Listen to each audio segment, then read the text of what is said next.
નમસ્કાર મિત્રો, વિડીયોમાં તમારું સ્વાગત છે। જી હા મિત્રો, અત્યારે હાલ મોટા અને મહત્વના સમાચાર સામે આવી રહ્યા છે। તો મિત્રો, સમાચારમાં વાત કરતો ઉત્તર પ્રદેશના આંબેડકર નગરમાં ચાલતી કારમાં દેહ વેપારનો મામલો સામે આવ્યો છે।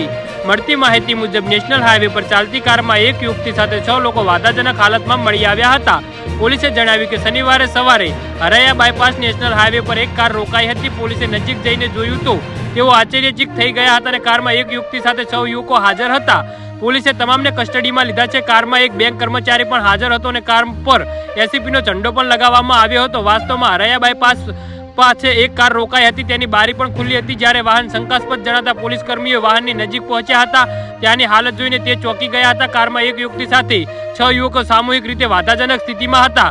પૂછપરછ કરતા જાણવા મળ્યું કે સેક્સ રેકેટ છે। આ કામ માટે યુવતીને રોજના 6000 રૂપિયાના દરે બોલાવવામાં આવી હતી। જી હા મિત્રો, અત્યારે હાલ મોટા સમાચાર સામે આવી રહ્યા છે।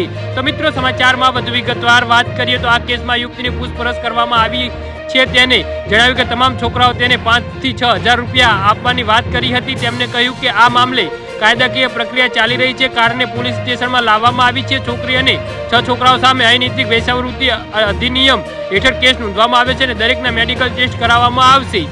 જી હા મિત્રો, તો આના વિશે તમારું શું કહેવું છે તો નીચે અમારી કમેન્ટ બોક્સમાં જરૂરથી જણાવજો અને અમારી યુટ્યુબ ચેનલને સબસ્ક્રાઇબ કરવાની ભૂલતા નહીં। વિડીયો પૂરો જોવા બદલ તમારો ખૂબ ખૂબ આભાર।